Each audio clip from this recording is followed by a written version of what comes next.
Folks, a lot of people have been speaking on Left Unread. A lot of people have said things like, they smoke too loud, their dick's too small, they're too dumb, they smell too bad, their balls too smooth. There ain't no fucking way those smooth-balled, tiny dick, bad-smelling, stupid assholes are gonna get to 100 episodes. Well, guess what, folks? Let's fucking go! Episode 100 Left Unread. Woo! So anyway, is this a bad time? I quit. I don't know if this is a bad time, but we're not going to get to 100 because I quit. Yeah, 100 episodes. And 100 fucking episodes. Speak for yourself, bud, because I like a little fuzz on my balls. No, they were talking about the skin. There's no wrinkles. Oh, well, yeah, but that's just because mine are swollen and infected. Yeah, I actually just have one gigantic ball, a single ball. I don't have two. Mine fused into one. I was gonna say it's like when one twin absorbs the other in the womb. Yeah. Except one of my balls nuts. absorbed the other while I was, in utero. Yeah, one of my, and now I just have a large singular ball. One of my testicles was too powerful and absorbed the other. Yeah. And so yeah, now I just have one super huevo. Yeah. And it's good. Yeah. Yeah, it's great. Yeah. I don't notice a difference. Yeah. It's above my dick though, which is yeah. My dick hangs like a top hat. It hangs like a turkey's gobbler. When,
So yeah, that's right, folks. Episode 100.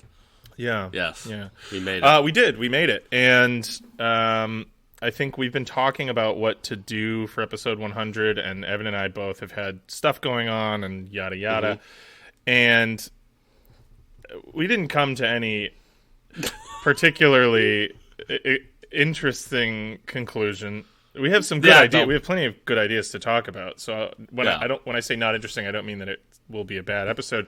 I just mean that when we were going back and forth about topics that we wanted to discuss, they're all.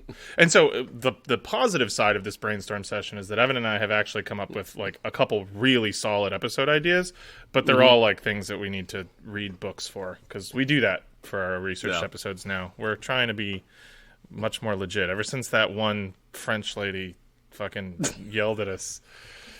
Well, I've read books for that one though. No, I know. Yeah, I know. That was a good one. Yeah, that was a good one. There's closure to that. I don't know if you guys remember a few weeks ago we talked about our first hate mail.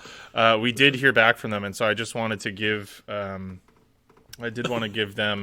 their moment of redemption on air. Since we flamed them very gently. Oh, like not even like singed. Since we singed very gently gave them a little bit of a zip on air. Yeah. I figured I would, and we don't have to read these, but just that our listener Margaret, who is French but I think lives in Australia now, did reach back out, and it was, I will say, first of all, kudos for sort of mostly owning up to being just like really mean for no reason. We do appreciate that. And I don't know if you guys remember, but our response was pretty nice and just contained like the tiniest little bit of like still self-deprecating. Yeah, it wasn't even mean to them. No, it was more we re-engaged in the thing about them that they initially took offense to, which was our dick jokes, our vile nature. Yeah. So, and just to clarify, we'll never engage in like a back and forth of meanness with listeners. So, like, if you guys are ever feeling like, even if you're like upset about something we said, just like be normal about it, and we're just like normal guys. We'll totally engage with you and whatever. So anyway, but if you do like spout off at us, we will read it on air.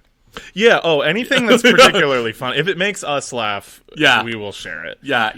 If you pop a head gasket and just like scream at us about something, we are going to read it on air. Yeah. And we won't dox you. But anyway, so listener Margaret did respond, and they were like, "Hey, maybe I was a little mean, but I think your response would have been better if you hadn't made fun of me."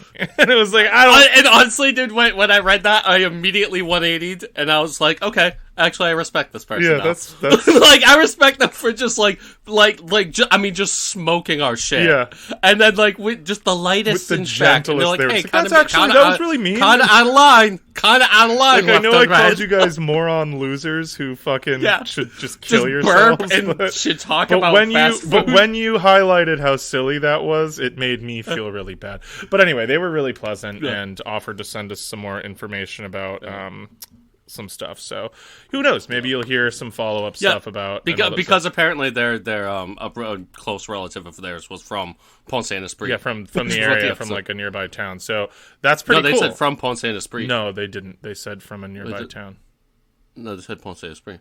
I have the email in front of me, man. I mean, you can't, like, that's fine, but I don't want to give away the specifics. But it's literally open in front of me. They're from a town nearby. Okay? Yeah. Do you believe me? Yes, continue. Okay. Holy smokes. So anyhow. So there might be some follow-up with that. And, yeah, that's basically it.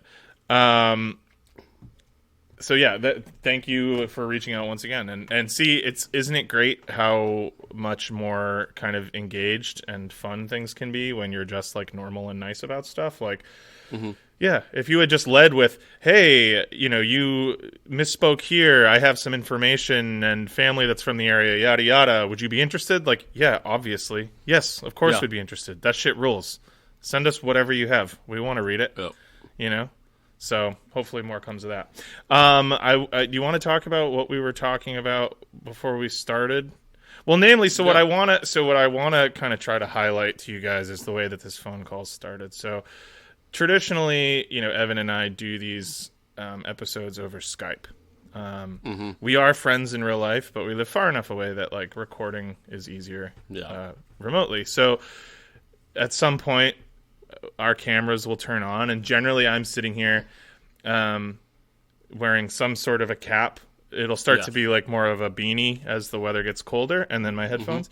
And Evan is usually wearing nothing, and then his headphones, because his headphones have a little cushion. Today, so I'm normal, and it opens, and Evan has, like an American flag bandana kind of wrapped into a little headband and around his head, and he has just got this look on his face like, hey man, you gonna mention a bandana? And so no. I mean, usually you mention shit. You mention when I ripped a vape, I mean, like, usually you'll mention things like that. Oh, here's the thing. Maybe I would have mentioned the bandana, but I don't like to feel railroaded. And so then you would have mentioned it. Yeah, it was literally just the look on my face. Maybe I didn't like how entitled you seemed. Figuring me out. You seemed like you felt entitled to the attention, and you're getting it now, but it's different. And I hope you feel like it's different. Yeah. And so then he was like, so what about? I was like, I'm not talking about it. We're not going to talk about the bandana. It's fine that you're wearing it, and I hope you wear it every day. No, but it does look very patriotic and very cool. And Evan does look like he's, a machine gunner in an Apache helicopter in Vietnam or something. Yeah. It's a good look. It's a good look. Yeah, just yelling, get some. What it honestly looks like is imagine an American flag bandana wrapped around a farm fresh egg. It's basically that. Yeah. We got a pretty round head. It's not round. It's ovular. Ovular. But it's, you know what it is? It's symmetrical. I feel like the curvature of your chin and the curvature of the top of your head are very similar. Yes. Whereas my head is like wide and flatter on the top. Your head is kind of mirrored. But I wouldn't say it's circular. You don't have a you've got an ovular head. I think it's normal. Thank you. But it does look like an egg with a bandana wrapped around it. Yeah. Yeah, that's right. Yeah. Going from a gun. Actually, if anything, your head's like a little too symmetrical. Like, you know, when you're in like drawing class or something when you're young, and they say like start by drawing an oval. Obviously, usually you have to adjust that oval, but Evan's head is kind of an oval. Yeah. Yep. Not like a balloon. I guess mine's more like a balloon. Yeah. It just gets wider at the top. Yeah. Yeah. I took a cartooning class in high school. Yeah. Which, first of all, was a racket because I used to love to draw cartoons. Like, just make up my own little characters and draw them in the margins of my notebooks and draw little comics and stuff like that. And I did that all growing up. And basically had the love for that, like, snuffed out of me sophomore year of college by this class where I was repeatedly reprimanded for not just, like, copying the cartoons out of the How to Draw Cartoon book that she was using, my teacher. Yeah. And... yeah, I ended up finishing the year and not getting a great grade, but I put in all this work, and we had to make a book, and I made an alphabet book with my own cartoon character who was this creepy. He was definitely inspired by Salad Fingers. He was this like creepy man in a top hat with a monocle. Yeah. And I just remember antipasto hands. He didn't have the hands, but like his whole demeanor was very kind of creepy, and it was definitely Salad Fingers adjacent. And I just remember that H was for hemorrhoids. And it said, H is for hemorrhoids. Remember not to push too hard. And I got points docked for that. But I thought it was creative. And I brought it home to my mom and showed her that I got like a C+ or a B- on my like cartooning assignment. And she flipped through and she was like, this fucking rules. This teacher sucks. Like, why would you get, like, this is so creative. And what did the other kids in class? Yeah, you had some stick in the mud for a cartoonist teacher. Yeah, and it's like, of all the classes where you should be able to kind of just like do your own creative thing. Be a weird little freaky guy. Yeah, exactly.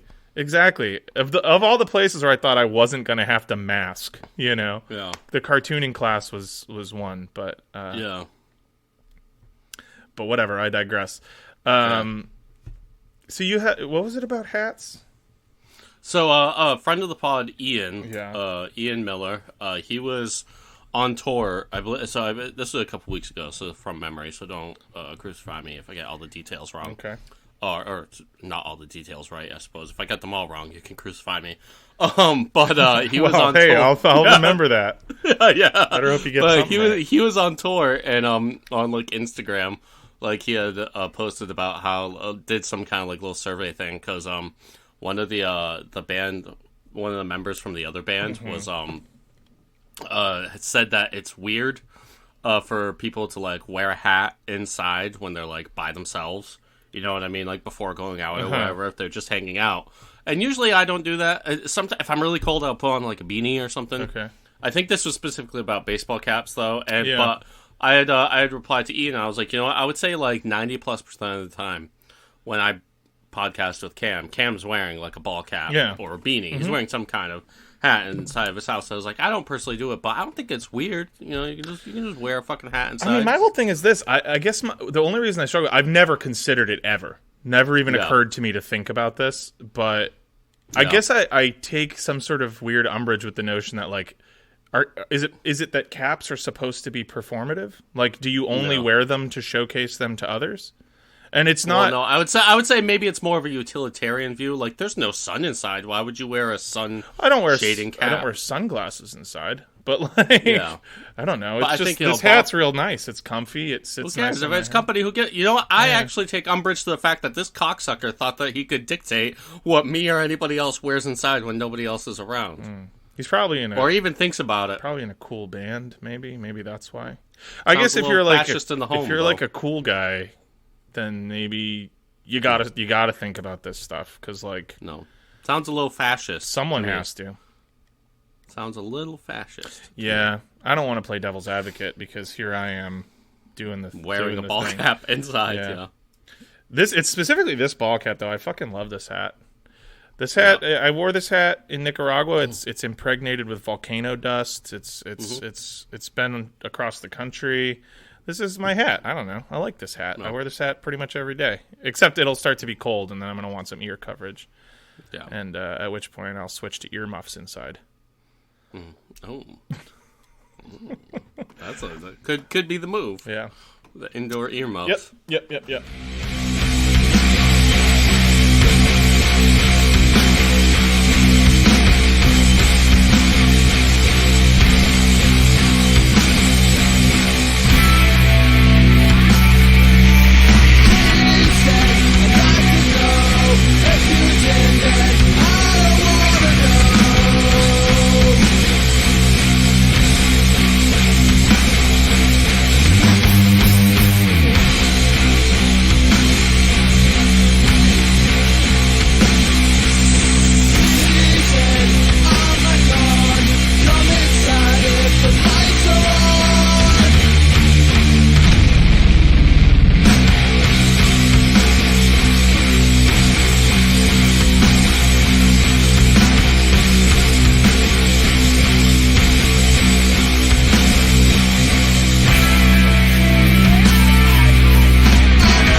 So we've been doing this show now for 100 years. And yeah, we're old. In honor of our 100th anniversary. I mean, I know that there were just a few things that we wanted to talk about, but I think one of the things that we wanted to kind of spend some time on was talking about like the genesis of the show, but then also those of you who, well, I think everybody probably can see it. We've got a little mascot. Yeah. And the image of our podcast was created by a friend of ours, and it depicts a cartoon fellow, who's got a very specific jawline, and he's got a famous jawline. His entire family line has a famous jawline. Yeah, it's named after genealogical line. Yeah, it's fucked. It's a fucked up jawline. And so maybe a particular jawline that you're awarded when some members of your family have had a little hanky panky going down. Yeah, too many chromosomes in common for a few generations. They've had pop in the attic. You know what I'm saying? For all my Arrested Development heads out there. I was thinking when you said that, my first thought was Flowers in the Attic, which was that movie about the siblings that kind of have a thing up in the attic. That too, you know. Remember, if you pass a quick mark, pop gets a treat. I gotta rewatch that show. So I'm sure some of you have guessed who this person is, but this is Carlos II, or Charles II of Spain, the Bewitched, Charles the Bewitched, El Hechizado, who was a member of the Habsburg European royal family, And so I think we kind of wanted to give Carlos a little bit of time, because his time in the sun, because he didn't get too much of that while he was actually alive. No. And so so I guess, what do you want to talk about? Why we chose Carlos, and then why, like, we both love him. One of my favorite royals of all time, certainly. As a Portuguese man, I don't like a lot of Spaniards, but I love this one. But does he really even count as a Spaniard? I mean, the Habsburgs are... No. They're everything. That's the funniest part. Yeah, they're not... Those Spaniards got themselves ruled by some Austrian fucking sibling fuckers. Yeah. So, basically, like, for centuries leading up to... for centuries leading up to the life of Carlos II, who I think was born in... he was born in 1661, right? No. And lived for 39 years. No. A glorious 39 years.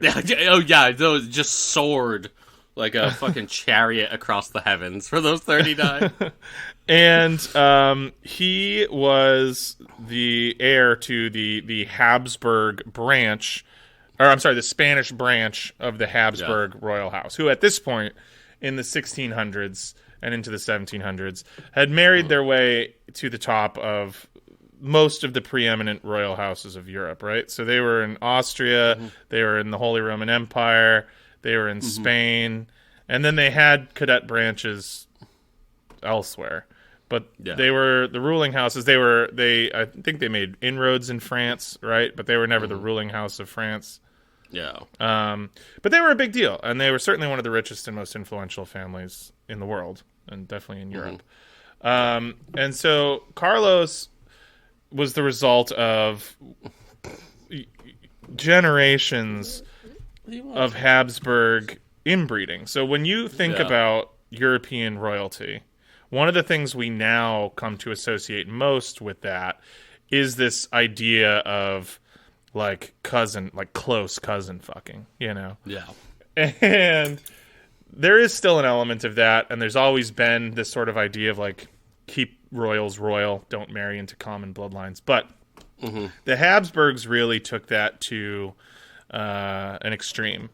And part of it is this too was so that like through inheritance they didn't kind of like the seats that these Habsburg rulers held wouldn't fall to a different family, right? Through inheritance, right? So if you marry like a Habsburg girl to a Bourbon boy, right? And then there's some pestilence that befalls all of the male Habsburgs before her, and she inherits a title. Her children are going to be from the House Bourbon. Yeah.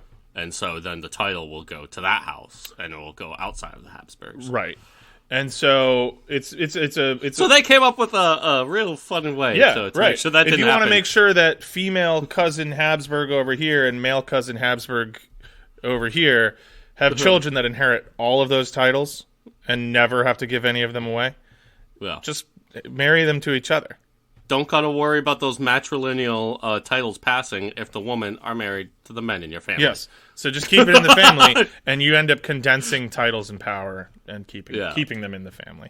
So that's all good and well. And there were Habsburg monarchs who were great. So I think the first of the Habsburg monarchs of Spain was Charles V, who was... Well, so he was Charles I of Spain, but he was Charles V of the House of Habsburg. He was the Holy Roman Emperor and Archduke of Austria from 1519 to 1556, and then also King of Spain from 1516 to 1556. He was Lord of the Netherlands, and he was Duke of Burgundy. Duke of Burgundy was a big fucking deal, everybody. And we should do an episode on the Dukes. Title. But the Duke of Burgundy specifically, for like a period of time in medieval Europe, was like... chef's kiss. Big dick player time. You want more powerful than any monarch, whatever. I know. So this is obviously slightly after that period of time, but for a little while, being Dirk of Burgundy, Dirk of Burgundy, being the Dirk of Burgundy was a huge deal. The Dirk of Burgundy. So we're talking about, like, Charles V was by all accounts like a pretty miraculous dude. He had this huge land holding that stretched from the Iberian Peninsula all the way over to Eurasia, and had consolidated all this power for the family, and that's like a real high point. However, Charles V, I think, for a lot of people historically marks like the turning point. It's when all of these Habsburg plans, they kind of came to their culmination with him, and he had all of these titles concurrently, but also past that point, things start to kind of fall apart. And part of that is just that it's really hard to, especially when you're dealing with something like the HRE, which is electorate-based, it's just tough to wrangle all these decentralized, right, princes and kings and dukes and whatever, and they're all supposed to... And they can all go to war with each other, even though that they're all ruled by you. Yeah, there's no... Right, it's so like when you're the Holy Roman Emperor... The Holy Roman Empire looks like Swiss cheese with right, and if you're... The way it was like all these tiny little electorates and shit. If you're the Holy Roman Emperor, you don't have the same kind of, like, personal power behind the title, right, that you would if you were, say, like a Roman emperor. Now, if you went into your imperial reign as, a king or a prince elector or something, and you had an established power base, great, you had that, but you don't necessarily pass that on, right? Yeah. And it doesn't... Becoming emperor doesn't necessarily automatically magnify your power. If you're already the big swinging dick and you become emperor, great, but the imperial title itself doesn't confer big swinging dick energy on you. So, no, first off, wait, did you just hear that? What was that sound? That thud? Yeah. Yeah, my cat just tried to jump into my lap. Sancho just went face first into the desk. Oh, what a silly goose. Sorry, Sancho. Sancho, you're a goose, bud. So anyway, I'm kind of meandering around the point here, but after Charles V, things start to kind of decline. And so part of that, as I said, was because it's just hard to wrangle that much power, and things start to kind of drift away, and, through marriage, through et cetera, things. But the other side of the coin is things that started getting real incesty. And that started to become a problem post Charles V. And I know it's going to be confusing because I'm talking about Charles V and I'm going to go on to Charles II. But remember, this is Charles V of Austria, who was also Charles I of Spain. Yes. And so we're then going to branch off, and the Spanish Habsburg line diverges from the Austrian and Imperial Habsburg line and becomes a separate branch of the House of Habsburg. And so they're the Spanish Habsburgs. And so the next reigning Charles of the Spanish House of Habsburgs is then Charles II. And that's that's the big dog. That's our guy, right? That's Carlos II. So, so he was oh my goodness. So he was the great grandson of Charles V, or the grandson. He was, I think, the great grandson of Charles V. Yeah. And boy, oh boy, things have changed. So you end up with what became the dominant feature for these Habsburg kids, and men and women, as they started fucking each other, and as they kept just fucking only each other. Yeah, is they started to develop what began as sort of a regal and prominent chin, and in some of the younger guys, even Charles. If you look at Charles V, Holy Roman Emperor, he's got a big chin. But it's big in like a Jay Leno kind of way, where it's like, oh, it's prominent, I'm not going to say it's beautiful, but it's got a very kind of masculine, strong, regal thing. And it's definitely noticeable, but it's not insane. And then you look up Charles II, it's fucking weird. It's gotten strange. Yeah, it's forward. They've started to develop what is clearly a birth defect. And they have this massively overdeveloped jaw that juts forward at an extreme angle. There's this pretty with like an underbite. Yeah, pretty brutal underbite, and to the point where it actually apparently made it quite difficult for some of these later Habsburgs to speak clearly. Yeah, because they're like eat normal. They couldn't eat normally. They couldn't speak clearly because they had this big old hunkin' jaw. And if you look up the Habsburg chin or the Habsburg jaw, you'll see it. It's famous. Yeah. Have you guys ever seen the movie Sling Blade? Kind of like, you know what I mean? Like kind of like what Billy Bob Thornton's working with. It's sort of like that, but yeah, it's a little more nuts. Yeah. Oh, yeah. Way more nuts. But just beginning. Just go on Google, or you can use Bing if you want, and look up the Habsburg jaw. You know who actually looks like he could be a Habsburg? Is Mark Zuckerberg. Mark Zuckerberg has a Habsburg look to him. Yeah. Like if you hold up his portrait, the cold, dead stare in his beady eyes, and just the pale, sickly skin, and the color of his hair and everything, he looks like he could be a Habsburg. Yeah. So his parents were uncle and niece, and they both had big jaws. And then now he has the biggest jaw. But so we sort of fell in love with Charles, or Carlos. Let's call him Carlos to differentiate him from Charles V. Yep. We fell in love with Carlos probably in college, right? Mm-hmm. And it's largely because he's like the embodied example of like royal inbreeding gone wrong. And so by the time he inherited the throne of Spain, he was essentially like a total invalid. And it was just a result of like generations at this point of structured and intentional inbreeding. And after Charles, I think there's a marked shift away from, no more uncles and nieces, no more like first cousins, If we're going to do this, we really need to diversify a little bit because this guy's fucked. And so as we described, he was known as the Bewitched. And there were all kinds of crazy anecdotes.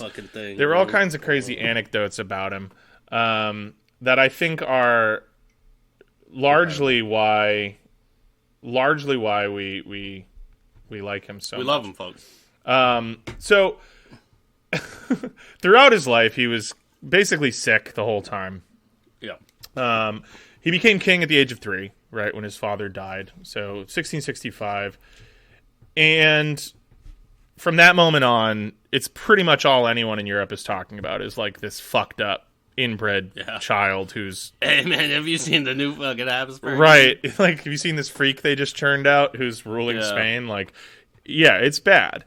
And so he's got all of the features of like some sort of hillbilly horror movie, like backwoods murder freak, except he's like one of the richest people on the planet and in charge of one of the most powerful countries on earth.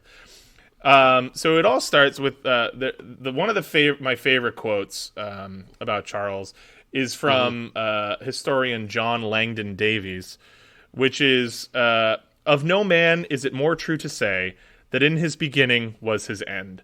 From the day of his birth, they were waiting for his death." And that really does sum honestly, it up. Same. Yeah, right? Like I can respect that. Nobody was stoked that he was in charge, and everyone was basically like, okay, like, great. He's king. When he came out of his mother chin first, everybody knew this was going to be some fucked up shit. Bit through his own umbilical cord. It was a problem. Yeah. So he was married twice, right? They tried to keep it going. Was never able to produce children. And there was ongoing debate about why that was. Was it like impotency? Was it that... Was he sterile? Which both are potentials. Yeah. Was he just like... inbreeding can lead to sterility? It's widely considered that he was likely at least slightly intellectually disabled, if not like pretty substantially. But there are differing accounts as to like the degree to which he was, all there. But yeah, for whatever reason, they couldn't get it to take. They couldn't get him to... He wasn't having any kids. Charles wasn't... There wasn't going to be... Our boy was shooting blanks. There wasn't going to be a Charles III. I mean, there would, but it's not going to be his kid. So...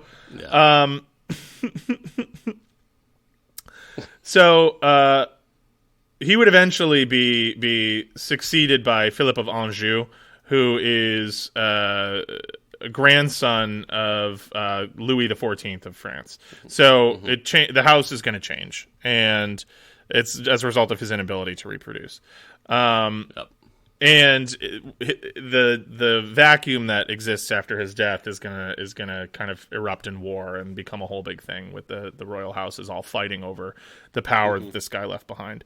But that's not really why we like him. We just kind of like him because he's this weird little inbred freak. And so there are another bunch of little anecdotes about him. So, modern analysis based on contemporary accounts assume that he had what's called combined pituitary hormone deficiency and distal renal tubular acidosis, which so the first, basically these are like just like hormone and protein deficiencies that lead to kidney failure, liver problems, heart problems, hydrocephaly.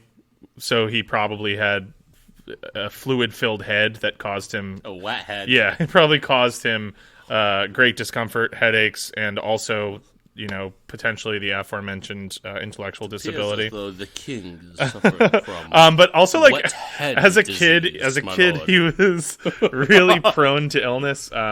So he survived measles, chickenpox, rubella, and smallpox, all of which were fatal in the 1600s. Right? None of these were like a small deal. They were all kind of big deals. So he had all of them. He also had rickets. So he had to wear leg braces until he was 5 and like couldn't walk. And apparently he was considered such a failure that they just like didn't even bother trying to educate him until he was a teenager, and it became clear that he was like definitely going to inherit. He didn't die. Yeah. They just like assumed he was going to die, and they're like, we don't need to raise this boy. We can just toss him in the oubliette. Yeah. So, so he did finally have tutoring. It's hard to know for certain. There was obviously like a huge bias against people with any sort of disability back then. So like contemporary accounts are especially damning. But he might have been smart. This could have been like an I, Claudius situation where he was just playing it smart. We don't really know. Yeah. So one, apparently he was extremely physically active, and he liked to go hunting, and he liked to do masculine things. But one thing about him that is particularly interesting is that when his father died, he spent a good period of time sleeping with his father's corpse. Totally normal. Yeah, that's totally cool. Now, apparently this was done under directions from his mother, who said that the disinterred body of his father would help him to produce an heir. Proximity to it would make it easier for him to reproduce. But it didn't seem to make him very happy. He was apparently pretty upset by it and traumatized by having to sleep with his father's, because it was years after his father died. It was like his father's like mummified corpse. But also also just to say the level of inbreeding that Charles II was at,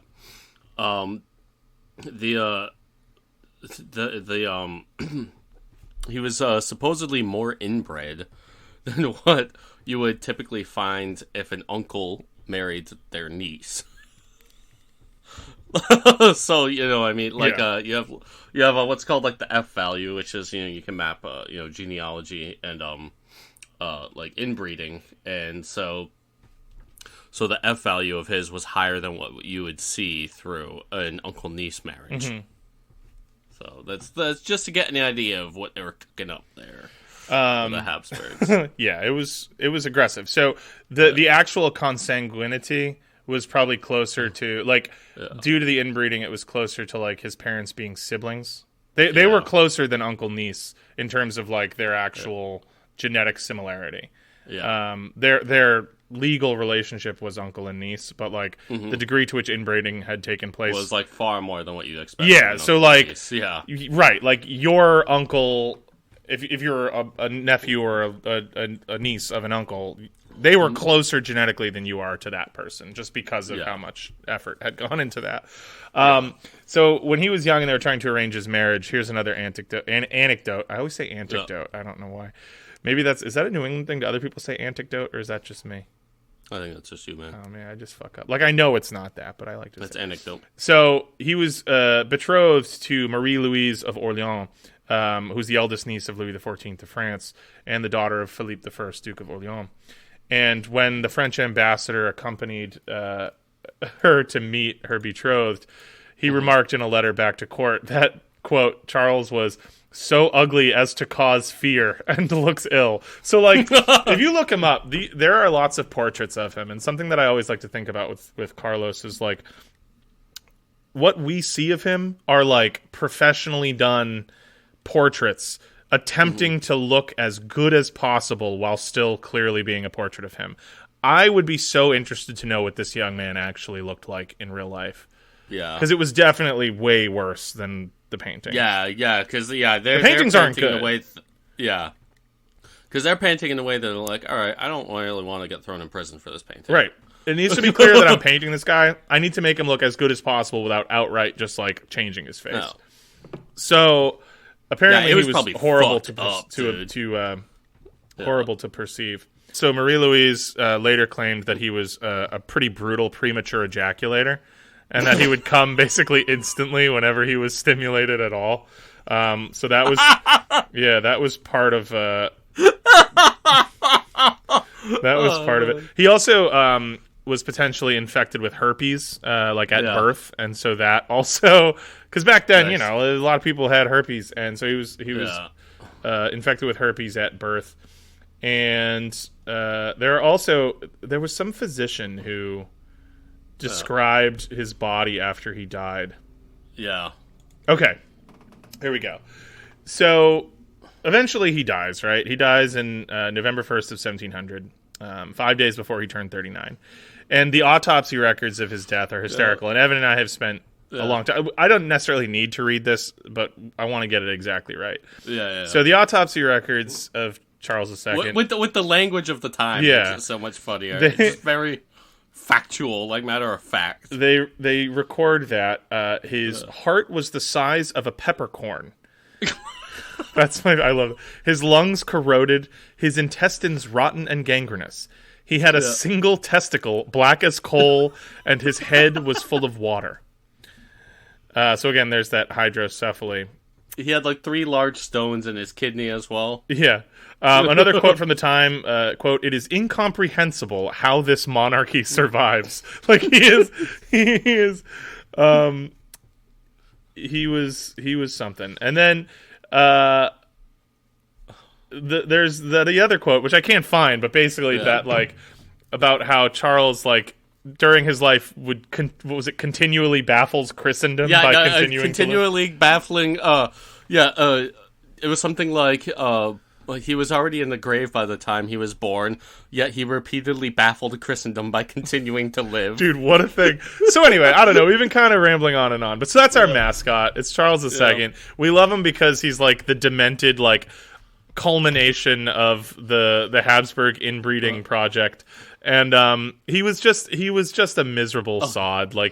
Things were not going to be good for him, and I got it. All right, so he was short, lame, epileptic, senile, and completely bald before 35, always on the verge of death, but repeatedly baffling Christendom by continuing to live. Just poor guy. He had every childhood disease imaginable. His head was full of water. He couldn't walk. He couldn't talk. Busted ropes. Constantly just nutting his pants. The second a woman looked at him, it sounds like a character that you would create for a movie. Yeah, but that's it. So that's him. We just love him, and I feel like he embodies this. Heart was black like a peppercorn. I know, dude. He had a heart the size of a peppercorn. Yeah, peppercorn. Yeah, one single ball. Black testicle as black as coal. Black as coal. Hard and lumpy. Yeah, his head was full of rotten, water. Gangrenous intestines. Couldn't walk. Couldn't talk. Kidneys stuffed. Totally with stones. bald. Kidney disease. Herpetic. Had measles and rickets and shingles and rubella and everything. So just scarred. Yeah. Fucking huge jaw. Just huge jaw. Nothing you've ever seen. Huge jaw. It would make Robert Zadar blush. Oh my god, yeah. Robert Zadar is a good example of the Habsburg jaw. He has this thing where his just bones grow. Yeah, he's got what is it, acromegaly? Yeah, it's something. It's where your bones grow. Yeah, it's something or not really. It's not that the bones grow, but it creates that look. Yeah. But where apparently it's a condition that's easily treatable, he just didn't want to get it treated because it gave him a distinctive feature and helped him get roles, and it gave him this kind of menacing look. So he would always get roles as a villain. So he just let it grow his whole life. Yeah, fuck it. I mean. He was happy with it. He could have gotten it stopped at any point. Yeah. And he was just like, yeah, no, it's cool. I'm cool with the job. I like it. Yeah, it's like, cool, all power to you. I like it this way. Yeah, the pictures at the end of his life, dude, it's so fucking wide. Yeah, it really was. It was crazy. So he just looked like a big jawed guy when he was younger, but yeah, by the end of his life, it was just like, whew. Yeah. By the time he was like an old man. Yeah, just doing like cons and stuff. Yeah. We love Robert Zadar on this podcast. Yeah, we're a pro Zadar podcast.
So that's Carlos II. So he's our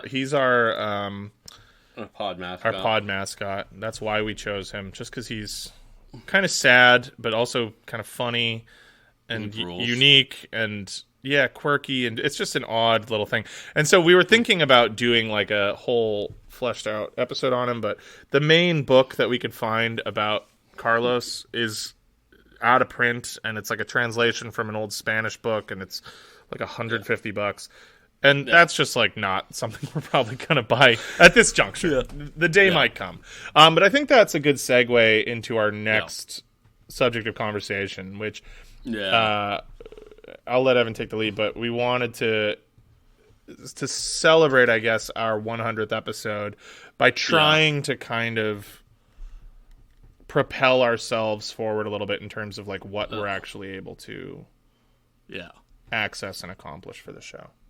Yeah, so like at this point, we've done 100 episodes, hours and hours of free content, and we've each spent hundreds, if not upwards of 1,000 hours on this podcast, each of us. And it's really a labor of love for us, and it's probably always just going to be that. However, especially like lately, like it is as the world gets increasingly more and more difficult to survive on, single incomes. For us, I personally find myself having to take up like odd jobs on the side, which also limits, how much time I can spend on the podcast.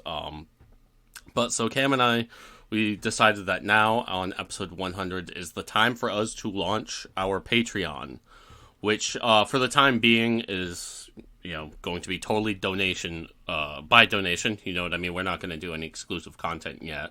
But basically, both we spend money on this podcast and we give all the content away for free. But we just for the Ancient Mysteries series, I've spent over $100 on books for that series alone, while doing other episodes that I've had to buy other books for.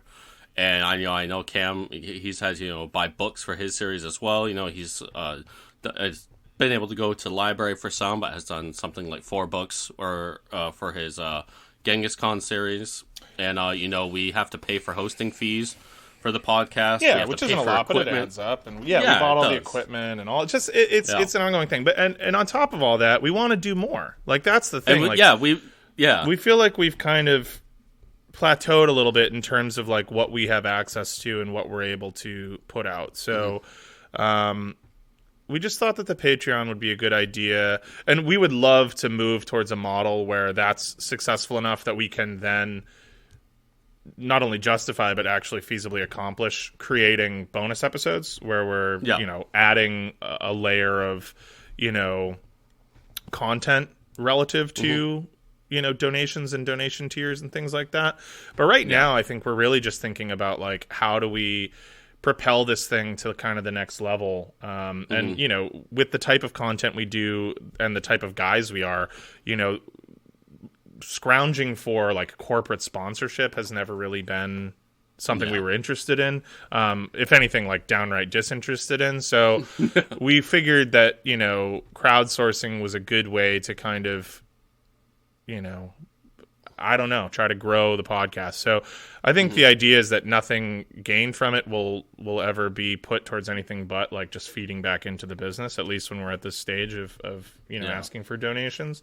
So we are going to post a link to that Patreon that Evan made. And, there's no pressure, but we do hope, that if you guys are interested in continued content and, the idea of like revamped theme song, revamped artwork, better recording equipment, all the things that go in towards like creating a more packaged thing, and also just allowing us the freedom financially to like pursue this as a more full-time endeavor. Because as our standards for research and quality have gone up, what we've ended up doing is more episodes, kind of like this, where we're talking and shooting the shit and whatever, and that's great, and we love those, and we've gotten really good feedback on those. By all accounts, people really like these episodes. Yeah, and anytime that we've reached out to ask what people think about these, they say more. As long as we're releasing episodes every week, they don't care if it's like this or the heavy research format. And I think it is nice to have like kind of like a mix of that. I think so too.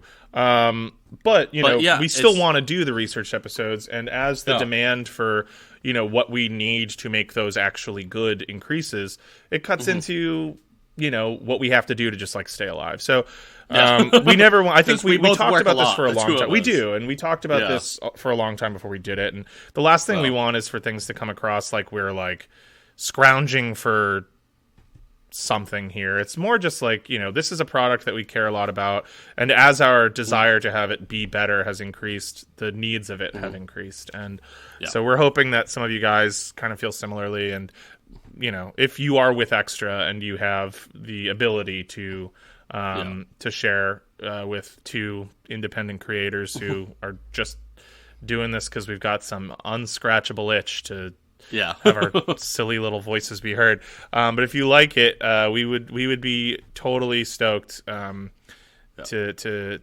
put your donations to work. And so we plan to be pretty transparent about what those are going towards. So like as we're say we are thinking about a new theme song, we'll try to like keep you guys in the loop with like how that looks, and just whatever we decide to do, topics, books, whatever you guys want to hear, we're up for all that too. I mean, this can be a two-way street. The main thing is that we just want to do this to get you guys more content and higher quality content. Yeah, you know what I mean. Yeah, and not be so interrupted by each other, but also not be so sorry I interrupted you, but not be so interrupted by life when it crops up, and we have to spend weeks not working on the show because we have to spend weeks working. Trying to fit in some research in between, like working like 15 hours in the day. You know what I mean? Like some of that stuff, it gets real exhausting after a while, and then mistakes will happen and stuff like that too, or you'll miss things, because you're kind of burnt out or whatever. So. But anyway, we'll put the link there. We'll post it on the socials. But again, right now it's just donation only. But if you guys, we know there's a lot of you out there that really like the show. There's people that we know we can see the download numbers for basically are the majority of our fan base. They're listening like immediately to our episodes or within the first few days. So we know that there's people out there that really look forward to this. And if you have a little bit of extra. We have 3 donation tiers set up, but you can also adjust that. So like if you really don't have much money, but you have like a little bit that you want to give, you can adjust the lowest tier, even just like $1 a month or whatever. That would be awesome, because if a handful or a few dozen of you guys start out doing that, that would go a big way towards us being able to get more materials, to get things out to you faster, to not really have to worry about doing other things for money on the side, and then we can work on this, and it'll just make us just really help us just create more stuff for you guys. Yep. And I'll finally be able to get that custom molded fleshlight that is exactly like Chelsea Clinton's pubic area that I've been dying for. So the Chelsea Clinton butthole fleshlight, the Chelsea Clintoris. I don't know. So whatever, it doesn't matter. We can workshop that. Yeah, it'll be. But I want it, and I think you guys are going to help me get there. Your boy wants it. Yeah. I just want to fuck it. So anyhow. So that's that. We'll have links to that, and as always, we're still working on stuff. We've got cool shit in the pipeline, and hopefully, we satisfied some people's curiosity about Charles II of Spain. El Hechizado. And what else? Yeah, I don't know. Fucking John Fetterman, like this dude is fucking like my brain's. I don't know, like just like. I feel like everything that's happening right now is this like really dark psychedelic tint to it. Yeah. Like I know and me and my Russian buddy, both of us have like read some Thomas Pynchon before. Mm-hmm. And so for anybody out there that's read Thomas Pynchon, it's really insane, like the like really dark psychedelia that I suppose he predicted the world to be like, going back to the mid-century. I feel like has really come to pass with just right down to the weird ass fucking names of people that keep like crawling out of the woodwork. But it's just like the one right now is like John Fetterman. Like every day he has a new video and it comes out, and the dude is still clearly struggling to speak from his stroke. And yet the only words that he comes out with are basically to be like Delbert Grady from The Shining to Israel's John Torrance, just like egging on like genocide and like just crimes against humanity. Like yes, the Palestinians have been very naughty, if I may say so, Mr. Netanyahu. Very naughty indeed. Like, you know what I mean? They should be punished. They need correcting. Like, you know what I mean? It's just like, I don't know, man. Everything is fucking insane right now. Yeah. It's been a weird time. Yeah, and then like just Joe Biden like sauntering out and like full like just desiccated corpse mentality. Yeah. With like Secretary of State Antony Blinken just hovering right behind him. Like you can almost see him holding a needle full of like fucking stimulants, ready to jam it into Joe in case he starts wandering off and talking about like corn pop and sniffing children's hair. Yeah, corn pop. I forgot about corn pop. Like, oh my god! I don't know, man. It's just like every day I just like log onto the internet to see like just eldritch horrors. Yeah, it's like it's so bleak. It's horrifying, but also like I said, there's like strange psychedelic tint to it. Yeah, where it's like it just like feels like a fever dream. It sure does. Yeah, it sure does. I don't even know what to say about like. Yeah, we talked a little bit about it a couple weeks ago, and I don't know. I think. I mean, our position hasn't changed, but the scope of everything has changed so much. Yeah. And anytime I try to have like, you know, serious conversations about it, it's just the scope of things has just gotten so bleak and so big, and I don't feel like I'm the best person to talk about it. Not that I ever feel like that with stuff like this, but it's just heartbreaking, and it's the saddest. Although I will say one thing that at least is like kind of like heartening, and it's like it's almost even thinking about like this also makes me feel weird about it. But that, like, you know, Palestinians have come out and said that, like, seeing the solidarity in the West has, like, given them resolve and, like, helped them. And so, like, I feel like sometimes, like, you know, it feels like we're really, you know, I've been involved in, like, local and, like, socialist and left-wing organizing and stuff. And, like, it really feels sometimes like it's entirely performative and, like, you're getting nowhere. But, like, seeing, like, you know, people, you know, across the world, and you're just like, I mean, like, there's like huge shows of solidarity, and like hundreds of thousands of people are protesting in Western so-called democracies with absolutely no change in what our government is doing and supporting there. But it can feel kind of performative, except then you see the people that you're protesting for say that it's actually meaningfully affecting them.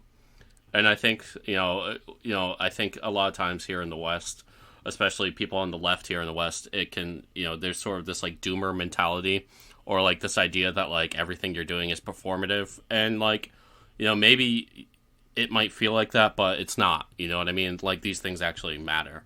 And so I think, you know, continuing to like show solidarity and to come out, and I mean, like if you look at all of the surveys and everything right now, like the support for what Israel is doing to Palestine is like plummeted so much further than I thought was possible. Yeah. Especially like if you look at demographics, like people especially under 40, like I mean it's just like the support for Palestine is like you know like a majority, like towards a super majority, and like something I never thought was possible. You know, this is something people have been talking about for a while, like what's going on in Palestine. Like people have been talking about for decades to basically blank walls. You know what I mean? And so you know, just to say that, like, you know, in the face of like all of these like crushing horrors of like what the hegemon and the status quo have been able to, you know, the power that they've been able to exert, you know what I mean? Like solidarity does mean something to those being affected by it, and so yeah, I hope so. I mean, I think that a lot of us feel kind of powerless. And like, you know, when there are so many voices, it's easy to feel drowned out by those voices and to feel like your voice doesn't matter, but it always does.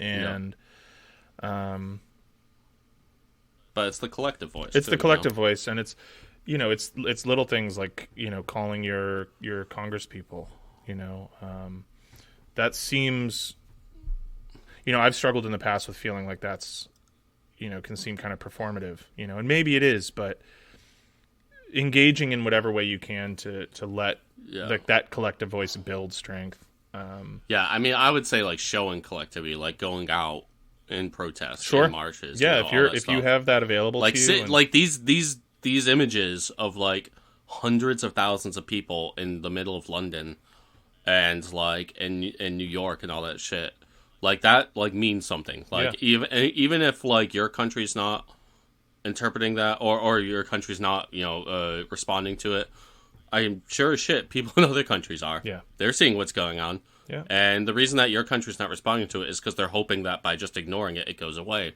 and so you can't really let it go away. You know what I mean? Right. And I think it's important to have a very consistent message. Really like a demand. Mm-hmm. This is what we want. This is why we're here. This is what we want. And being very consistent and open and forthright about that. I just want to say, it doesn't mean nothing. Yeah. Even though sometimes it seems like it does. Yeah. Yeah. Well put. Yeah. So I guess with that, Yep. We'll be back next week. Next week? Yep. We'll be back next week. And yeah, don't stop fighting. Don't stop pushing for what's right. And just to clarify, support for Palestinian freedom is not anti-Semitic, and it's and you should also not get sucked into, because there are a lot of fucking weirdos out there. Don't let them suck you into. I would say that's generally speaking, those are people trying to co-opt the movement. Exactly. The pro-Palestine right thing has never been anti-Semitic, and that's been something that's been used in order to try to cudgel the issue. To scare people away. Yeah. And it's not working anymore. No, and it shouldn't. Yep. So, anyhow, thanks for tuning in to Left Unread. Yep. And we will have links to that Patreon. And if anybody has any advice or any thoughts or anything, you can always reach out to us. And yep.